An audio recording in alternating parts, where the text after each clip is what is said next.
Good morning, Giants. Welcome to Wake Up with Giants TV. Have you ever wondered why you should never give up on your dreams? Our guest has an amazing message. Check it out.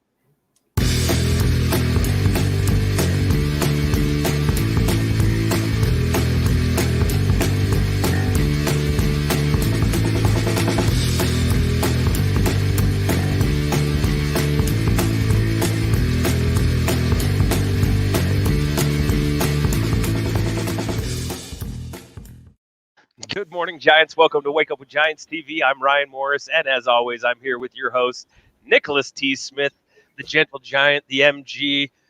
He's got a lot of other things we call him too. We can't say him on air. Yeah. No, I'm just teasing. He's an amazing man. And if you haven't subscribed on YouTube, go ahead and subscribe.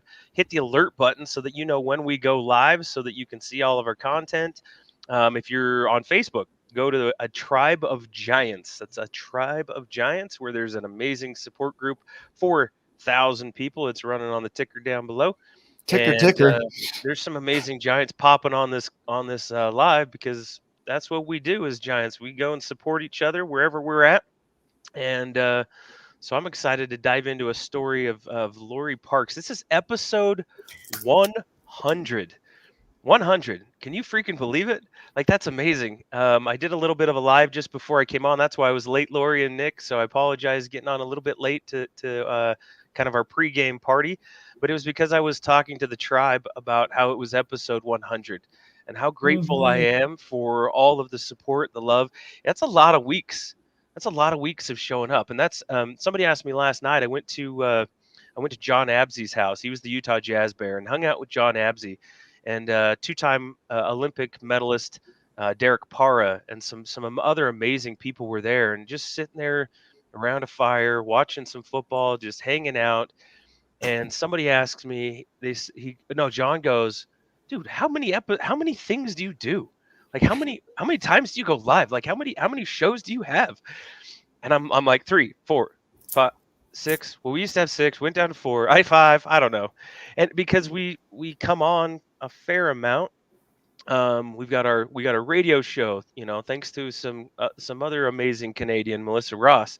We've got we do Thursday mornings. We do our Thursday night. That's the radio show now. Instead of Sunday after this show, we have this show as well. And 100 guests. Just I on said this show alone. just on this show alone, there's over 300 interviews. Is that right, Nick? That I've Yeah, we're talking, videos that we've done so far, and and man, we just don't quit. Too legit. Steve Hardison asked us if we ever sleep, and sometimes I don't know if we do.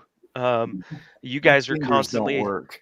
you guys are constantly on our mind in the tribe, and we do what we do because if it makes an impact on one person, then we're good. And so hopefully that's done that for you. I know it's done it for me, so I'm going to receive it for me today.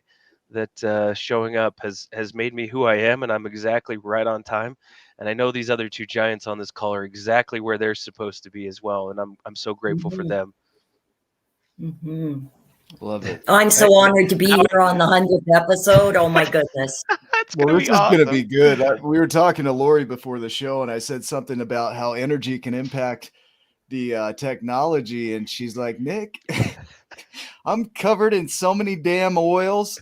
Yeah, it's right here. I got it on. I hit it on the comments so you can see. Nick, you have no idea. She was nervous. It was awesome. Yeah.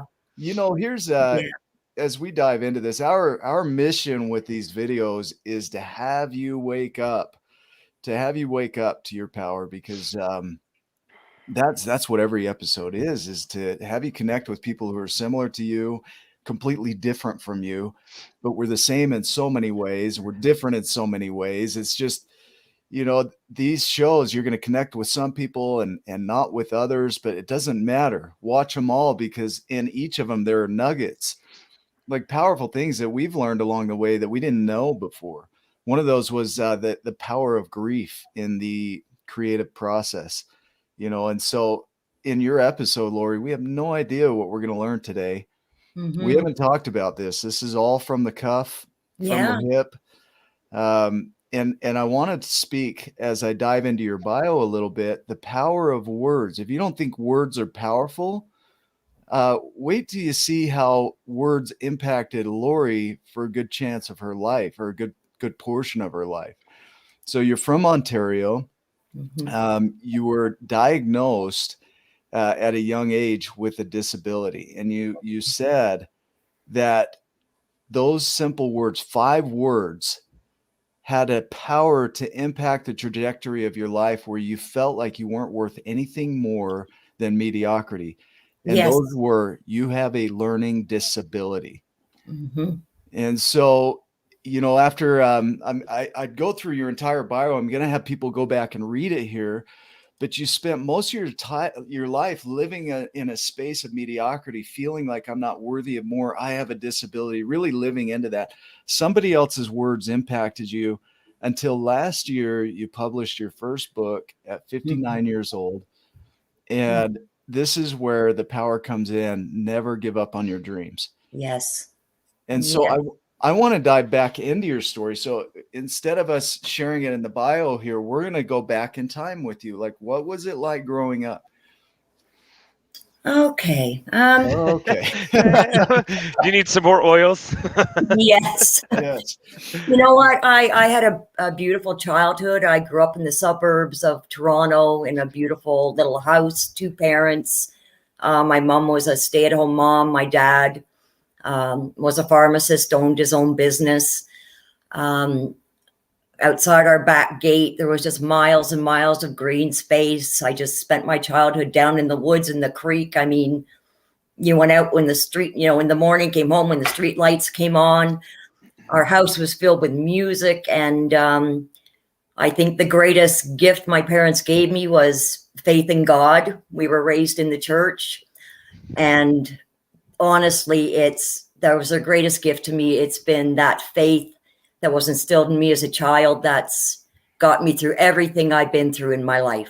If I hadn't had that, I don't know if I'd still be here, honestly.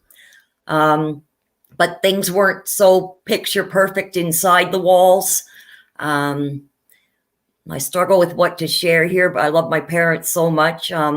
Yeah. So as you share this, I want our listeners to hear it not from a space of blame or judgment, but from a space of just simply sharing. Yeah. And so if we can hold that space for your parents as you share this, let's do it from there. If that works. If you feel comfortable too, Lori, there, because there's a lot of people that will relate to your story, and that, not from a place of judgment, but of understanding and relatability. Yeah. It's it just boils down to my parents were very unhappy together individually. They were both beautiful people, but they just didn't work. And my parents actually lived on different floors my whole childhood. And I thought that was normal until I became old enough to go visit friends, right? And saw, well, their parents have kind of a different relationship. They don't live on separate floors.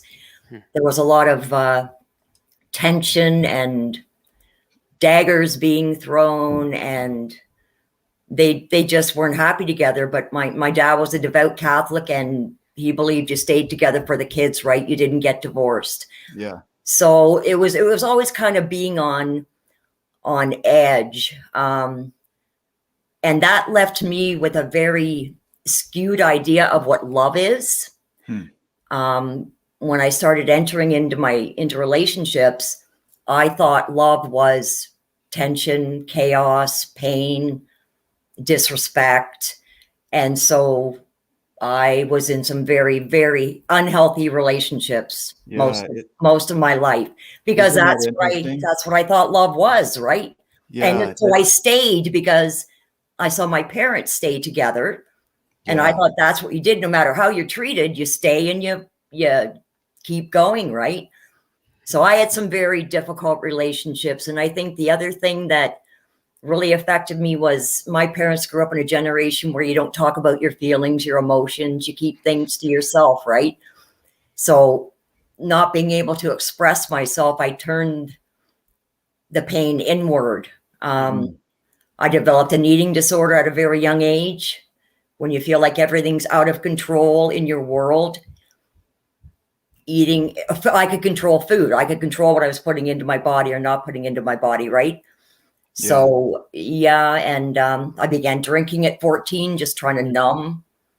Like there was Lori, just nobody to talk to about what I was feeling, so I turned everything inwards. yeah, it was interesting because I was talking to some teachers last night, and with COVID in the last couple of years, we all know that it's changed the landscape of everything. But for our kiddos, when they don't know how to process their feelings, their emotions, they don't understand, or they're shown a certain way of being that isn't healthy, Yeah, um, and they don't know how to express it. A lot of times, it's either comes out in anger yeah, or backlash, and explosive energy, or you do those numbing things. You start yeah, um, putting it inward and wondering, right. okay, but your brain is designed to protect you, and so as a kid you come up with these operating systems. And I relate to this, but I mean, this is a little bit heavier or different level than what I experienced. But I'm sitting here going, huh, like shown, Mhm. different ways of thinking and trying as a young brain. I just want to honor you for your brain trying to figure out, to do the Yeah, best you can, right? yeah, In those situations. I think there's going to be a lot of yeah. people that hop on here that they can understand that, and most of us probably didn't discover, like Hugh said, till we were older. Like, okay, what is what is normal, and how do or quote unquote, and then what tools can I use or have or develop to move forward from here. So keep going in your story, because this that's incredible. Yeah. Before we do, though, I want to interject some things here Mm, too, just to highlight these, because here you're witnessing your parents behaving a certain way. When you're in development, and I think this is important for everyone to hear, is up until the age of 25, your parents are your surrogate prefrontal cortex. So as Mhm. you're in development, their way of being or your guardian's way of being becomes your way of being until you learn how to manage that on your own, and then you have a chance to shift it. And the challenge is that most of us don't shift it until later in life. mhm, Mhm. And so as you're witnessing your parents, as you're defining this is what love looks like, and that's your operating definition, in research they'll do operational definitions so that other researchers will know what they're talking about when they use a word. They'll say, this is what I'm using, this is how I'm using it. Mhm. Right. So for you, when you're using the word love, you were coming from a space of love is this to me. So when you work with me, this is my operational definition of love. Mhm. Right. Yeah. And so the challenge is that, I grew up in an environment where a failure in a marriage was a big thing. Right. I was Yes. married 17 years. I got divorced about 2 years ago. And the last 3 years before that divorce were really challenging. I mean, we fought to try and keep it together, and sometimes we just fought. Mhm. And so my kids had some witness of that. So I've had some cleaning up to do around that with my kids. And part of it is I want to be conscious of what I'm teaching as an operational definition for my kids. Mhm. And if I never got that, then it's up to me to change that later in life. Mhm. I don't know. Where does that take you when you hear that? Oh dear. Oh, dear. oh, oh, dear. We have another Canadian that says that when, This when it this gets was my weird or uncomfortable. She says, "Oh dear God." this was my biggest fear when Nick says something brilliant and then goes, "Lori, what are you hearing Yeah, in that?" I don't know. I I, didn't say I anything, bro. that You happens to made me a me go lot, Lori. And blank. then I just talk until nobody remembers the original question again. Yeah, right. And then they're Yeah, like, which I've already forgotten, I think. Yeah. Ni- Um, Rephrase that, Nick. Reframe that. yeah. yeah. So, okay. So if I were to reframe that, Lori, how did that impact you witnessing that? So you were diagnosed. Let's go back to that. You're diagnosed with a mental illness. How did that influence that? Or did it? My learning disability? Yeah, yeah. I don't know if it did. Okay. The way they might have intertwined, and I don't know if this makes sense, Okay. is oh good Lord. And I totally took it off track. So yeah, just You can't make Um, me laugh when I'm taking a drink. That was, oh dear Lord. I it just it with my parents, it just left me feeling like, I don't know. I wasn't deserving of happiness somehow. I don't know. Okay, so I this is don't know where, if I was in a relationship that was not good for me, that was normal, stay in it, yeah, you okay. know? Um, So here's another thought that we can travel down. So when you combine that with the thought that I'm broken, right? Or that I have a learning disability and I'm faulty, you know, I'm destined to mediocrity. And then mhm, you add that to it. You know, I look at beliefs as the things that we hold dear, and they stem from these experiences that we've had, and sometimes those experiences are from our parents. And so we get this nest egg, this little bundle of things that are handed to us, and then we add to it. And so it adds mass to that belief system, even if it's not useful. And mhm, so you start to have this feeling, I'm not worthy. You start drinking at 14 years old. And help correct me if I'm off base mhm, at all. You start drinking at 14 to numb because you're not good enough. You have a learning disability. So again, that belief I'm not good enough is what you're holding on dear to, right? The idea that I stay in love because who am I? Right? And the yes, definition of love being you just stick with it even when it's painful. And so you add to that right. mass of belief that says I'm not worthy, I'm not good enough. And then that Mhm, dictates the outcome of your life. And so this mass is ruling your life. It's telling you what thoughts to pay attention to. It's telling you what beliefs you should have, what values you hold on to, what emotions to feel, right? And it's mhm. built mass, and it's not useful, but but it's what you hold dear. It's like, no, this is my thing. Yeah, yeah. What I don't know if I'm actually going to give you what you're looking for, but I'm um, not, I'm not looking, but like just at what the age of comes up. 9, at Yeah. the age of 9, when I discovered my life's passion and purpose was I was going to be a writer. I was going to inspire people through writing, right? Yeah. Like Yeah. I believe that 100% at the age of 9. There was no doubt, there was no questioning. It was a Hmm. soul level knowing, and that was listening to my heart. Hmm. And what happened was, as I grew older, I moved from my heart to my head, like what you were just talking about, all the limiting beliefs I gave power to. I forgot about my heart and I got lost in my head, Hmm. right? You're not worthy. You're not good enough. You have a learning disability. You're not capable of achieving anything of real value. Um, um, like I don't like the word stupid, but when you have a learning disability and you try your hardest to accomplish things, to figure, like right now, I just fumbled with you, Nick. My Yeah. brain and my mouth don't I, always I, connect. If you I ask love me it. to That's answer you in writing, that's you'd pretty normal in my world, Lori. Hey, be praise. golden, but this is what happens, right? Yeah. Yep. Mhm. And we embrace the freezes here with technology. So if we'll give it a second, if she doesn't come back, let's chat about that, because Steve Hardison just shared, about ADHD. You know, um, what does the diagnosis do? Hugh shared this morning about telling three guys, I eat 3 pretzels or whatever. I don't remember the whole story, Hugh, but somebody can go back and look at this, and it benefited them. Just the idea that it would benefit them benefited them. Mhm. And what does the diagnosis do? That you have a mental disability, right? 5 words.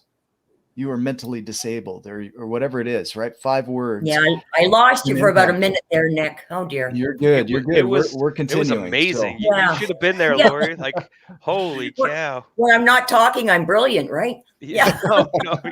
well, I just took off with it because it's impactful how these belief systems can rule our world, and then we start to see it, like Steve Hardison was sharing about the ADHD and being undiagnosed, and how what happens if you are diagnosed and then you start to believe that, Yeah. right?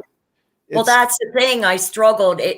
I knew I began struggling in high school, but I wasn't diagnosed until I applied for college and I had to do we are. testing. And that's when they said you have a learning disability. I remember the huge sense of relief. It's like I'm not stupid. There's a reason for these challenges I'm having, right? Yeah. But the other side of that was I labeled myself. for the rest, well, for until I hit 59, when I, thank God, came out of all this self-doubt. But I labeled myself inadequate, less than. Spoiler alert, everybody. She came out of it. I came out. It took me 50 years, but I made it out, guys. I'm here. Well, now we got to fill in the gaps.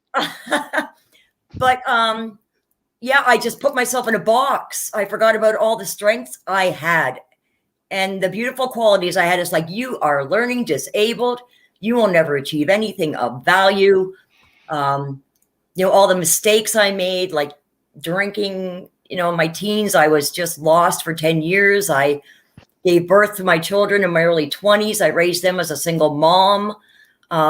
Guilt around that. They're being raised without a father. So, you know, the combination of the learning disability and all the mistakes I made, causing people I love so much pain, made me believe you are not worthy of happiness. You are not worthy of anything wonderful happening in your life. And that was my self-fulfilling prophecy. That's how I lived for 50 years. And I just read something brilliant. And I actually, it was from a gentleman on the other side of addiction. And I can't remember his name. Oh, yeah, Mr. Al Oh, Richards. God, Al, I love you if you're on here. Have a shout out for Al Richards. Oh. But what he said was, the words that follow I am will follow you. And I found so much power in that. You have to be so careful of how you speak to yourself. Speak to yourself kindly. Okay, so Diana just shared, you know, you're talking about the placebo effect, and Hugh and I, there are synchronicities everywhere, so serendipities, right? So Hugh and I were having this conversation about placebo effects. Okay, so maybe I subtly introduced placebo effect and unknowingly and meant whatever, but whatever happened, we're here, right? But the placebo effect is simply that when you believe in something, it works. And what research has found is that even if you know it's a placebo and you believe in it, it'll still work. So you can know that it's a placebo and it'll still serve you. A nocebo is on the other effect. It's a negative result. A placebo is a positive and nocebo is a negative. And so when you believe whatever's being told to you, you know, maybe somebody in an authority figure, like in a white jacket, says, hey, you've got this thing and you believe that, then in fact, that was a nocebo in your case, because you started to believe that you were worthless. That you took on that label as though this is who I am. And then you're who you were showed up in the world and started to act from that space of I am unworthy, I'm broken. I'm no longer that author that I was at 9 years old. I'm not that. I am mentally disabled. And that became your reality. And that's where you acted from. I hope people can hear this, because when you speak about yourself in this way, this is what shows up as your reality. When you say, I am broken, I am anxious, I am depressed, you are literally speaking into the world those beliefs that you have about yourself. And then you start to act around those, and that becomes your reality. It's not that you're in denial, although deluded people seem to be more happy. It's those that are connected with reality might feel depression, but feeling depression and being depression are two different things.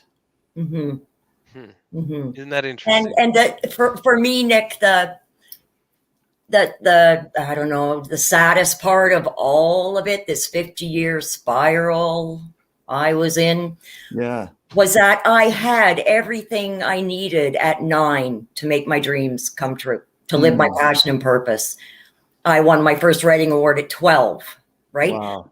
And like, I didn't need to go to school. I didn't need to study. I was blessed with a gift. And if I had just kept that little 9-year-old girl who believed 100% instead of letting all this crap get into my head. I was about to hit the bleeper button. We don't have one. I did all my swearing before I got on here with Nick. It's okay. Shit. See, we're on a delay. That's storm, exactly. Working on it. That's the sad part of it was if I just hadn't gone into so much self-doubt, I was born and blessed with everything I needed to accomplish my dreams. And I just went down this 50-year dark hole of being in my head, right? And forgetting to trust. That's so it's all you were born with everything. It's all inside you. I was born with everything I needed. everything I needed. You Except for said a Tater. spiral. Tater wasn't born with thumbs. Yeah. Do you know Tater? That's Nick's dog. Not anymore. He's my daughter's dog now, but Oh, he can't make a sandwich. No, gee. yeah. But we're Nope. different. We're different. We're normal. Yeah. Well, okay, so I'm gonna hit. I wrote. You said fractaled spiral. You didn't say fractal. I brought that in, but you said spiral, and we get in these negative loops, right? And so life goes around and around, and it feels similar. So, Monday to Sunday or Sunday to Monday, whatever, Sunday to Sunday. I'm way off here. We do a Whatever show day to whatever day. every week, so it feels similar. Like next week will be similar to this week, but it's a different guest, right? And our lives kind of expand that way. When we go down the dark hole and the spiral of negativity, well, the next week looks like the last one, except we've added more negativity to it. And then if you go in the positive direction, it looks like the last one, but it adds more positive to it. So it expands out. I look at where we started about a year and a half ago with the show, and we started with just one member, and then 2, and then 10, and then now we're over 4,000 members, right? But every week looked the same. There wasn't really a big drastic change in the number of people. It just, we kept doing the same things or similar things, and it expanded like a flower would, right? Mm-hmm. And so when I look at your life, Lori, there was a point where you took on that negative side and spiraled down for 50 years. 50 years you were stuck in that spiral, right? Oh, hell, yes. But what woke you up? Like, this is the thing. Like, you were stuck in that. That was your life. That was your reality. And then something happened and you woke up to that and things changed. In an instant, things changed. What was that? Oh, okay. This might take a minute. Yeah, we got. Hey, we got lots of those minutes. at least. Yeah. Okay. Let's go. We need to oil back up again. We do. Hold on a second. We do. Well, my knuckles cracked pretty hard there. You know what, Nick? I hear you guys talk so much about depression and how it can serve you, right? Yep. Thank you, Natalie. Thank you. I went through the most difficult years of my life from 2012 to 2017, and I'll try and speak to it quickly, but you don't need to hurry up. In 2000, because it was out of this darkness and the depression and being at my rock bottom that brought me to finally stepping onto my true path. But in 2012, our daughter fell into, out of if Al's on here, he'll know a better word, fell into drug addiction. And she disappeared for 3 years, fell off the face of the earth. I didn't know if she was dead or alive for 3 years. She left her young son behind, my grandson, who was 5 at the time. Oh, boy, who I and other family members cared for during that 3 years. So while I'm going through this, not knowing if my daughter's dead or alive, my son was diagnosed with cancer at the beginning of 2015. And that's a mother's worst nightmare, having a sick child, right? So now I don't know where my daughter is. Our son has cancer. And thank God my daughter made it home in the fall of 2015, found recovery. She's been clean and sober for 6 years. Thank you, Al. I love you so much. So dealing with the cancer journey with our son, thank God too, praise God. He had a successful surgery, but then it was visits every 3 months to the oncologist to make sure the cancer hadn't returned. So as a mother, I'm chewing my nails off every 3 months. My daughter makes her way home. Thank you, God. And then December, my husband got a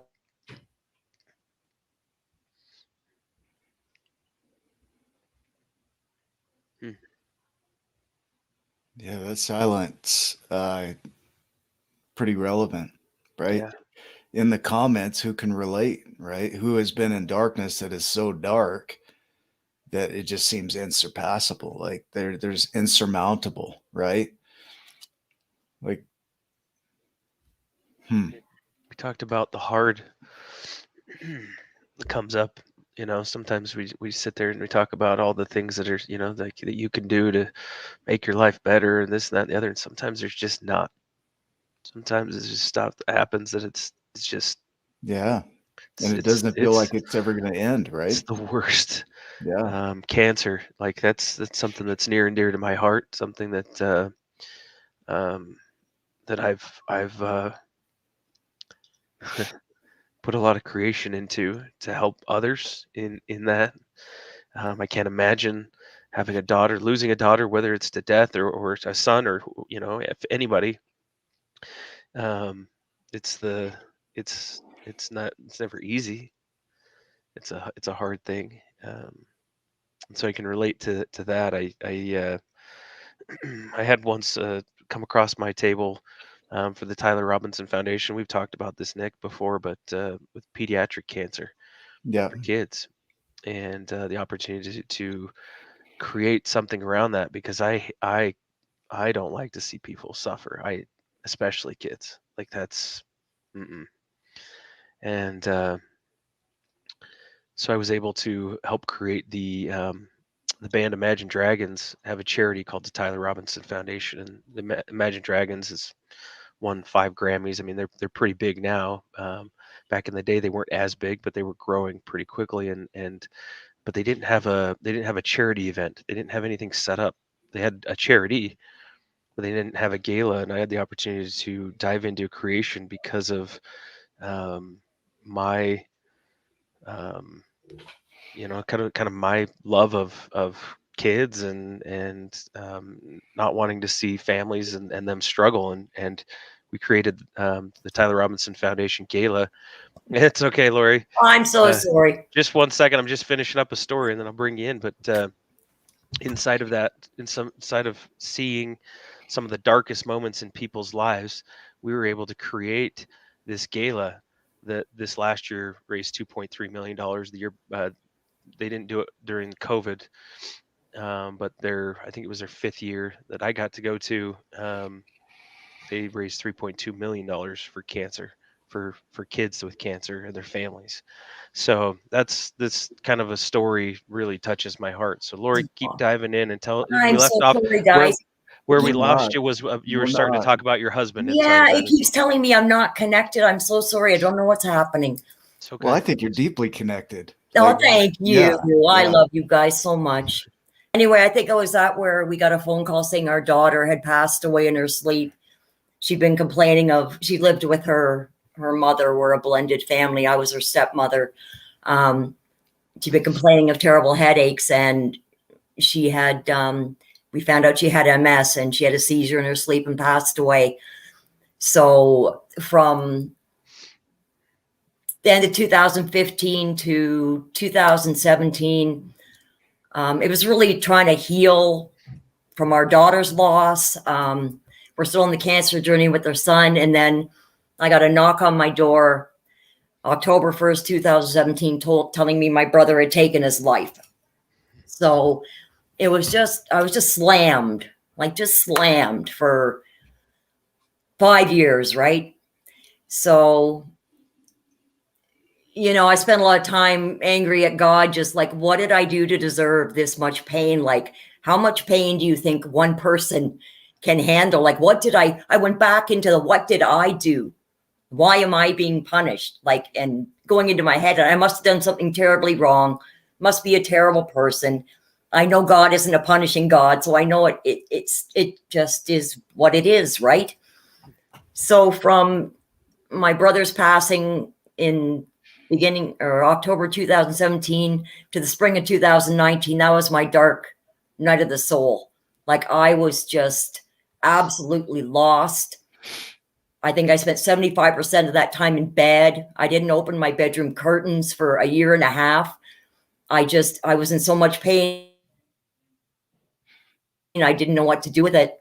I woke up one morning in the spring of 2019, and I was just sick and tired of being sick and tired. I was sick of carrying the pain. I couldn't do it for another minute, let alone another day. And I just dropped to my knees and said, God, this was my moment of surrender. God, please help me here. I don't know what to do. How do I find hope again? I can't live like this another minute. And the answer came like a lightning bolt. And it was, Lori, turn back to your writing. Turn back. You've had the answer all along. Yes, surrender, surrender. You've had the answer all along. Turn back to what's brought you the most joy your whole life to get you out of your greatest sorrow. And I remember laughing, thinking, yeah, that makes sense. I've never been this lost. My writing brings me joy. And I committed right there that I was going to finally set foot on my true path of being a published author. And once I committed, like I dabbled for 15 years. I had a lot of successes. Like I've won countless awards for song lyric writing. I placed second in the world. But I never committed. I always took like half steps. And then I'd full stop. Like I wasn't worthy of success, right? When I had these successes, it was, don't go any further. You don't deserve it. And I don't know. There's a passage in The Giants and the Smalls, Nick. I almost wanted to talk to you on the phone because it was my biggest aha moment. Yeah, what was that? I'm scared. I'm scared you're going to lose me again if I try to dive into that. Let's do it, because can we do it? Yeah, please find it. And then before we do that, I just want to highlight this, because the book starts in that smallness, right? Sometimes you don't even know, but when you become aware, there's that darkness and that depression that comes when you're feeling, this is perfect. huh. Yes. Oh, Melissa, hello. Hello. I decided to pop in to celebrate 100 episodes. Giants are Congratulations. popping in. Lovely. Lovely. You know, I look at the smallness, and I've had that period of my life. It was, how long was it? 12 years for me, you know, and just not feeling worthy, feeling broken, feeling down, feeling hopeless, despair, like there's no way out. Yeah. And you talk about surrender, and I want to hit on that word, to render over to another. That's what that word means, to surrender. Because without another to turn it over, a higher self, a higher power, it doesn't matter. You got to turn it over to somebody else or something else. When we do that, it shifts immediately. You know, there's this acceptance of our life is what it is. And then you render over to something higher than you, just take off and start creating. Yeah. Go ahead and share what you were going to share. Oh, I hope I don't get lost, because Nick, this was such an aha moment for me.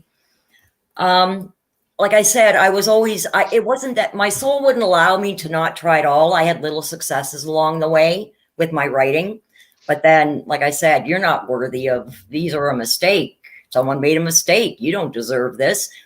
And, but in the book, I was watching your 12 journeys on YouTube. I was stuck in half steps, stop, half steps, stop. But in The Giants and the Smalls, after Rit spends that first day with Remy, and he's beginning to take steps towards being a giant, he goes home to sleep, and he wakes up the next morning, and he's grown, like he's physically grown, right? And he banged his head on the ceiling. His arm broke through the window. And he realizes that by thinking giant thoughts and dreaming giant dreams, he had actually grown, right? And Remy says to him, it's up to you whether you want to keep growing. What do you want to do? This makes me cry, Nick. Like I can't tell you how much this has helped me. And Remy says, well, I don't want to go back, and I definitely don't want to stay like this. I'm neither a giant nor a small. I want to keep going. Like, this makes me cry. This will stay with me for the rest of my life, because I was growing. I was stuck between, I wasn't a small. I was having successes with my writing. I was accomplishing things, but I didn't keep going, right? I didn't keep going like Rit. So I was stuck between a giant and a small. And just like Rit, I was just uncomfortable being stuck in this place. So I just want to thank you for that, because I will carry that with me for the rest of my life. When you're growing and you know you're growing, keep going. And now I'm going to cry, because I don't know if you know how powerful that is. I hope you do now. Thank you. Thank you so much. I'm sorry. I'm crying now. I'm a crier. Well, That now book I is, am. that book is making such a difference in people's lives. I can't tell you what it's done for me. I love you so much. I'm done. You know, I I'll need a say tissue. I'm gonna add to that because everybody's crying. I'm the only one not crying, and I'm trying to hold it back. I'm holding it in, and there goes Ryan. I'm gonna say this. I love how powerful that was for you, Lori, and I love that the story is that powerful for everyone. But I'm gonna say this about Nick and Ryan. I'm gonna try and say it without crying. It's not just the story that's that powerful and that has the ability to affect everybody in that way. Nick and Ryan, who they are as human beings, affect everybody in that way in everything that they do every day. Because I find myself in that spot so many times, not wanting to move forward, feeling like I'm stuck. I've moved and then feeling like I'm stuck. And I lean on my brothers and they lift me up and they help me through, just like the story. Every single day they're there for me and they help me through and they help me pass those hurdles. So it's not just the story, it's Nick and Ryan, who they are as human beings. Yeah, Thank you absolutely. all. Yeah. I'm terrified of interviews. When Ryan sent me the invite, I heard a messenger ping. I was in bed with my iPad and I literally threw it across the end of my bed like, don't you dare, Ryan. What are you doing to me? And then again, what did I do? I picked up the Giants and the Smalls. And I read, oh my gosh, where is it? I don't know where I put it. Oh, Nick, you'll know it. Smalls let things there. You'll know the words exactly. Smalls Smalls. tell them all the reasons why they can't. They can't do become giant, something. and that keeps them small. Thank you very much. I wrote it down and I can't find it. And that I read that, and that is why I'm on here. Like I can't tell you how much your book has done for me. Like, this is me facing my greatest fear. I love you guys so much. I had never missed an episode. You inspire me daily. And I knew if I was going to face my fear, it should be here with you guys. So thank you for giving me the opportunity. Thank you. I thank you. Thank you. I received that. Melissa, you too. Thank you. I want to share that as we do these shows, as we do everything that we do, it's to have you recognize your potential. Like, who would you be if you could see it this way? It's not about how great we are. It's fun. The accolades are fun. But what matters at the end of the day, what gets us showing up is when we see your comments come through, when we see how it's impacting you, when you send pictures and you say, this is my son, reading at 6 years old in the corner, reading the Giants and Smalls, that stuff impacts us. Lori, when you share how it impacts you, that's why we keep showing up every day. That's why we have 300 episodes, is because of that. Keep showing up. Please, please, please keep showing up. I love you guys so much. Thank you. All of you, the whole League of Giants, the whole tribe of Giants. I love y'all. I'm gonna do a little recap because your journey is the journey. When we share the 12 journeys and what we've created, and we created that, Melissa and Ryan and many others, we created the 12 journeys out of the book. And it is this. I mean, you go from a state of unconscious being, a way of being that you're not aware of, and then you have an awakening to it. And when you wake up to it, there's a period of grief of what you've missed out on, right? Yeah. And then there's acceptance, and then there's gratitude for what remains and what's possible, which puts you into the journey of uncertainty where everything is possible. Yes. And then when you catch a vision of what your life could be, that vision carries you and creates hope in your life so that you start nurturing that vision and creating a new life the way you would like it, even if it's 50 years after. Living unconsciously, an entire lifetime almost unconsciously, it doesn't matter. And then you go into that nurturing and that surrender, that letting go and feeling good and giving back. Then your creations give back to the world, and it causes somebody else to wake up from their sleep. That's why our show is Wake Up. Wake Up, Giants. Yeah. I mean, And you know your what journey is it. Yeah, go ahead, Melissa. Sorry, I was going to say what I love about the journeys and what I love about Lori's story and what she's saying is that the journeys don't always happen in that order. Oh my Sometimes gosh. sometimes we are somewhere else, and sometimes we come back and we're back here in the journey and we're pushing through again and trying to make it to that point. And sometimes we finish all 12 journeys and we start them all over again. And I love that. I mean, that's life. That's the incredible journey that we're on, is that we might be over here. It might be 2 steps forward and 1 step back. It might be 1 step forward and 2 steps back. We find ourselves at different places in the journey all the time. And we all do it. We all experience it that way. And I hear you saying that too, Lori, in your story. And I love that about those journeys. I actually had that question for Nick because I've got a whole book filled out from watching the 12 journeys on YouTube, like notes upon notes. I've got all, and it blew my mind. It's like I looked at them and like, yes, I went through every one of these journeys. How does Nick know this is how it happens? Every single one. And that was my question, Melissa, that's what I wanted to ask Nick. And you just addressed it. Was when I look at them, I like Nick, you just answered it, Melissa. They don't necessarily happen in that exact order. Like I can see where maybe I was in one journey, like you said, before it's listed in the 12, and I bounced around but oh my gosh, every single one of those 12 journeys, I was there. It's just mind blowing. It's Yeah. well, it's my journey. You know why it's familiar is because I'm on that journey, and I've learned from other giants. So Melissa, you give me accolades, and Ryan, and we've got giants in our lives that deserve accolades too. People like Dina Layton, who was my original coach, Steve Chandler, Steve Hardison, Townsend Wardlaw. I can't name them all. There's so many. Debbie Roth on forgiveness work.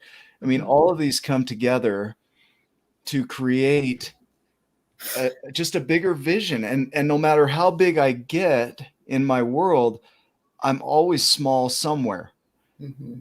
And looking forward to the small is the greatest journey you'll ever have. Is where else could I grow? You know, where else am I small? Maybe I'm strong here, but I'm weak over here. I'm going to go play with that for a minute.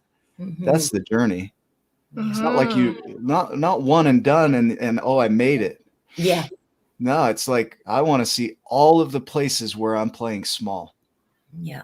Yeah, and then move forward from it and work with it and play with it. Like I was just talking to Ryan and Nick a couple of days ago. I just went in a couple months ago and entered a relationship school and started learning how to communicate better with people. I saw something in me in my communication, and I thought, okay, how am I going to fix this? And it's about seeing it and playing with it and moving forward and seeing how you can become giant in that thing that you're small in. One of my mentors, Townsend Wardlaw, wants to make the tracksuit the new business suit so that people remember to play in their business. I saw that. Yeah. Yeah. So I love Lori, it. you know, as we highlight what you've created, and this is the journey, it's never too late. Even if you're unconscious for 50 years, whenever you wake up, whenever that is, and it doesn't matter, it's different for every person, but whenever you wake up and step into that journey, you are right on time. No time has been lost. Time is relative. You're exactly where you're supposed to be. That's why I carry that stone, this stone in my pocket. That's why my toenails are painted with this, is a reminder that you're exactly on time and you're exactly where you're supposed to be. So you're divinely guided in a sense to be where you are today. There is no lost time when you wake up. Mm-hmm. And it's amazing, you know, I think of, and this is going biblical a little bit, Job went through his darkness, right? And I'm spiritual, but I'm not religious. But Job goes through his darkness and comes out the other side as though it never happened, right? Mm-hmm. Blessed. Mm-hmm. And so 50 years later, Lori wakes up. I mean, if you talk about that, some would consider that a coma in a way. Yeah. You wake up, there's a comma, let's say it a comma, a pause in your life, right? Mhm. And then when you decide to carry forward, it's exactly after the pause on the comma where it needed to be, and you'll understand from writing, there is no loss just because there's a comma. Right. Right. Hmm. Yeah. Yeah, I do. I agree with you. I believe everything happens exactly as it's supposed to, when it's supposed to. I mean, it's such a long and winding road, but there were lessons learned at every single turn, right? And there were obstacles and roadblocks, and they made me mad. It's like, get out of my way, move. But they were little redirections from God trying to get me to my true path. So I'm grateful for every obstacle, every roadblock I hit. It's in them that I found my strength. If I hadn't gone through all that, I don't think I would have set foot on my true path again. I wouldn't have. I'd be working at some unfulfilling job with my learning disability, waiting tables or cleaning hotel rooms. There were jobs I did for decades because I didn't listen to my heart and step foot on my true path, and I didn't think I was worthy of a valuable career or whatever. I mean, Lori, exactly as it was supposed to. I needed to learn all these lessons. You definitely did. I look at the giants and the smalls would not exist without my darkness. Right. It wouldn't have even been a creation without it. It came from that darkness. Yes. Melissa, you know deeply about this. We've talked about that your darkest times created. Yeah. And you know what? And I would add to that by saying, even if you're not where you thought you wanted to be, even if you're not in that place, that end place, and you're still in the darkness or still finding your way through the darkness, look back and really celebrate how you've grown and what you've learned through all of that and where you're headed. Because I can tell you right now, I wouldn't take any of my dark experiences back. I wouldn't take any of my experiences back, period. And people ask me that all the time. Well, would you do it differently? Well, no, because I wouldn't be where I am. I wouldn't have the amazing children I have. I wouldn't have met the amazing people I've met because of those times. And so even if you're not at that end place and where you thought you wanted to be, look back and celebrate the growth and the strength that you've incurred and collected along the way. Celebrate that. Yeah. And another thing that, that morning in the spring of 2019, when I was said sick and tired of being sick and tired, sick of the pain, another thing that I realized was I knew I had eyes on me. I have a beautiful family, 4 beautiful children, 5 beautiful grandchildren, who are probably carefully watching me to see what we do in the face of great adversity. How do we respond? And I mean, I really wanted to give up. Like, I often prayed for God to take me in my sleep. It was too much pain, but I realized I had eyes on me, and I wanted to be an example for them of what you do when faced with great adversity. Don't ever give up. So I'm proud to say I can now. I hope I'm a great example to my children and grandchildren that it's never too late. You're never too old. Don't ever give up. Your best days may be just around the corner. Hey, Lori, literally just around the corner. I have a thought that just came to my mind because I remember a post that you did. So you get to this point, you get to this pinnacle. You've written a book, you're releasing it, you're doing all these things, and I remembered, and you'll have to clarify or maybe kind of fill in the gaps because my memory might be a little bit fuzzy. But somebody said to you, "Who are you?" Oh, Ryan, I wanted to talk to you about that. Yeah. Do we have time? Said, who are you? Yeah, please. Can you dive into that story? Build up to it. Tell us what happened and then how you handled it, because it brings up worthiness issues. It brings up all kinds of, like, you get to a spot, naysayers, bullies, dream killers, all kinds of stuff is wrapped into this. Yep. So take it away. Oh, I wanted to thank you for that. I wanted to thank you for that while I was on here. Thank you, Ryan, because you helped me so much that day. I did. I have, hold on. Oh, thank you, Ryan. I have this is my children's book that came out at the end of 2020. This is what came out of all the darkness. But I also just wrote a chapter in Women Who Shine with Kate Butler, which just launched in August. 30 stories of shining light into the world, where I chronicle this whole journey I've shared with you today. I hope to inspire women like, look at me, don't ever give up. Don't ever give up. But as I was writing this chapter in Women Who Shine and sharing with a person very close to me who I love more than anything in the world, how excited I was to be writing this chapter. And they looked at me and said, I wasn't aware we had a woman who shines in this family. And it was a knife to my heart. It took me right back to all the doubt I'd had my whole life. Yeah, who am I? What am I doing? Thinking I have something to say or I deserve to be seen. It was like a knife to my heart. Where was I? That statement was said to you. We don't have family or women that shine in this family. Right. Who are you? We don't have women who shine. And Ryan was on Facebook that day, and he posted something that kind of related to that. And he got on with me, and he just built me up so much. Like, Lori, don't let them dim your light. We love you so much, and you do shine. I think I got lost halfway through that thought because I got emotional, but just that one comment. And anytime before 2019, if that had been said to me, I would have let it take root in my soul and like eat me alive. But it was said after I had stepped on my true path, began to understand my worth. So I talked with Ryan for a while, and I cried for a while, and I worked through it. And it's like, no, don't put that on me. I do shine. I am trying to inspire other women and other people in the world, and that is shining to me. That is shining to me. So thank you so much, Ryan. You have no idea how much you helped me that day. I love you so much. I'm just a mess. You know, I think of the book when Rit looks up and sees the giants for the first time.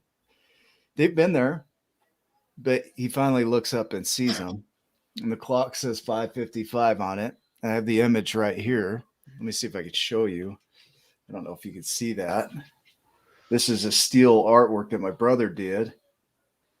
But he looks up and he sees the giants for the first time. You can see it in Ryan's background there. And he sees the possibility, if you quit growing at any point in there, people don't have someone to look up to. So who are you to play small? Right? I think of Marianne Williamson's quote. If you don't have that, go grab it and read that, because who are you to play small? The world needs your giantness. The world needs you to stand up. Even people that are commenting right here, Lori, if you had stayed small, there would be no one to look up to.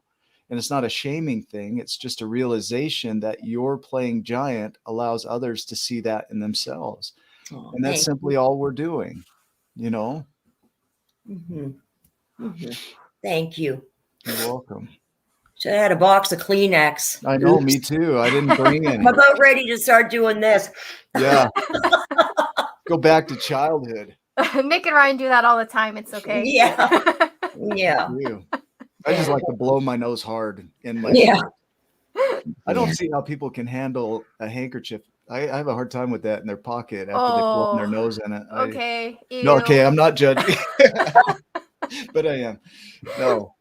Anyway, this is incredible. I mean, really, we all go through some challenges, and like Steve Hardison said earlier, it's not the issue that's the issue. It's how we handle the issue that's the issue. It's how we look at the issue that's the issue.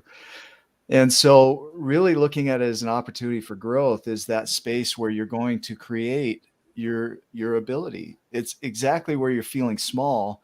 That's your opportunity for growth. Mm-hmm. And so why not look for those areas where you feel small as opportunities, not faults?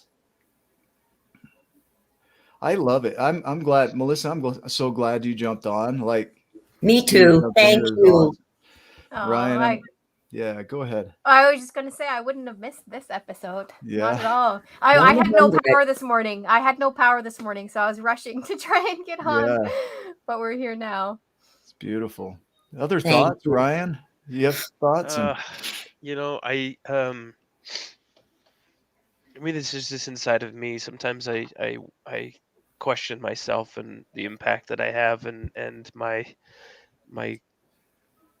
who I am sometimes. And to have moments like this where made a difference for Lori, she's made a difference for me as well. And so those are truly humbling moments in my life where those things happen. And so um, you talking about how much of an impact the book has made, and reading chapters and getting so excited about the 12 journeys. um, Nick was divinely inspired to write this book. It came to him as he was going through one of his darkest times in his life, and trying to remember his giantness, so that he could show his kids that he can do hard things, he can grow, and give them an example. And so I appreciate, Lori, you doing that. Is it, in recognizing Nick, and the beautiful message that he's written, but also, and probably more importantly, is stepping into your giant potential and understanding your value. And I can't wait to see what else Lori has to create, because there's so much inside of you. You are worthy. You're Thank absolutely you. perfect, and I appreciate you so much for being Oh, on today and spending the time with us. oh, thank you so much. I feel like I'm just getting started. So for anybody out there that thinks they're too old or it's too late, no, I'm 60. I'm turning 61, and I can feel I'm just getting started. Don't ever give up. Man. And thank you so much for having me. I love you all so much. You're welcome. Melissa, any other thoughts from you? Oh, you know what? I was just sitting here. I was watching Ryan cry and not think that he's making an impact, and I was like trying to hold it in, actually, just Yeah. because. I mean, Why are we holding like, it in? Let's get that. Let's get it like, out. Yeah. Let's see I've those tears. like I've just spent the last week in relationship angst, questioning what I deserve and questioning whether I should be giving more in a relationship. And Ryan has been there every day by my side on Messenger, telling me what I deserve and who I am and what I give, and assuring me that there's someone out there that will give me the love that I deserve. Every single day for the last week, he's been sitting there and he questions the impact that he has. It almost hurts my heart that he questions that, because like he called me on Messenger. He made a group call with the league last night on Messenger because I was sitting here crying and upset and needing a hug, and he was at a party at a get together and made a group call with all of us to cheer me up and give me a hug. Aww. So that's Ryan. That's his heart, and he does that for everyone. I hope you know that, Ryan. Thank you. Me too, Ryan. I love you to bits. Oh my I love gosh, you to bits. Thank you so much. I'm a mess. Look at this. Like, I got You are a mess. You know, I will We love also it. say too, there's been some comments that have been coming up. I think it was Diana that said, look at the source of the people that are saying that to you, Lori. And I say that to my kids all the time. I say, you know, when somebody is saying those things to you, it's because they're feeling it inside of themselves. And what they're projecting onto you is what they're feeling about themselves. And so we have to remember that to give love and kindness back when that's being said to us, and see what the source is, and see that that person is hurting inside of themselves, and they're projecting that hurt onto other people. So we just always have to remember to answer with love and answer with kindness. And you know, it as much as it hurts so much deep inside, I just try to give love and kindness back to the people that are hurting me, or I feel like are hurting me. And someone's bringing ice cream to Ryan. And then I think I also saw Natalie say namaste, and I love that she said that.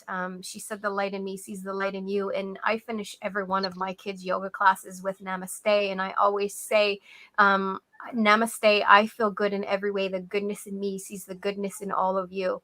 and I see the goodness in all of you here today. So thank you for being in my life, all of you. Yes, Well, now thank you. I'm a little mushy and messy now. I'm dripping. Okay, I have no Kleenex. I'm dripping. Me too. Me too. Guys, this has been an incredible show. It's just a reminder of why we do what we do. 100 episodes. I mean, what better show to have be our 100th episode? And there's more to come. You know, we're just getting started, Lori. Just like you said, we're at the beginnings of this thing. And so it's because of our community. I look at the people that are a part of our group and how they support each other. Anybody brings their challenges and issues into the tribe, and they are immediately supported. It's like a group of people flock together to be there for them 100%. I'd love to see more of that in there. And so, you know, just what you've created, what you've shared today is just an inspiration of don't stop. You might not think you're making an impact, but I can promise you you're making an impact and you're exactly where you're supposed to be. So remember that. And so just trust the timing. Yeah. Guys, I think we could go on for another hour here. But we'll go ahead and wrap up the show. Any additional thoughts that need to be shared before we do that? Oh my goodness. Sorry, now I get a cough.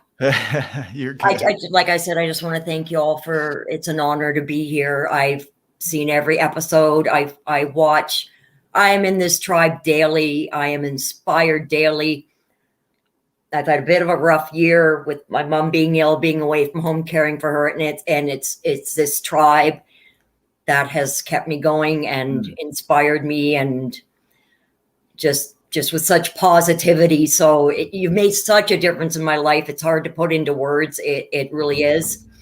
And so thank you from the bottom of my heart. And I just want to finish with what I said a little bit earlier. Just remember the words that follow I am will follow you. And hi, Jennifer. Love you. Faith, yes. The words that follow I am will follow you. Please speak kindly to yourself. Please speak kindly to yourself. And I love y'all. That's excellent. You guys, go make it a giant day. We'll see you in the next episode. Love you too. Thank you.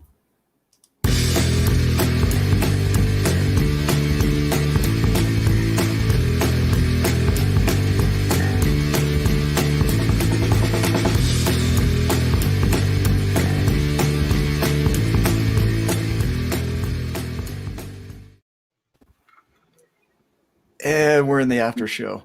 Oh, I'm still here. You're still here. You're still here. You're amazing. Yeah. Live. You know, this is what I do now on the ends, because the end is awesome. Like, that was awesome. That was powerful, Lori. Thank you. Thank you so much. I know I fumbled a bit, but that was just beautiful. It flew. That just flew. Yeah. Awesome. You were nervous about it.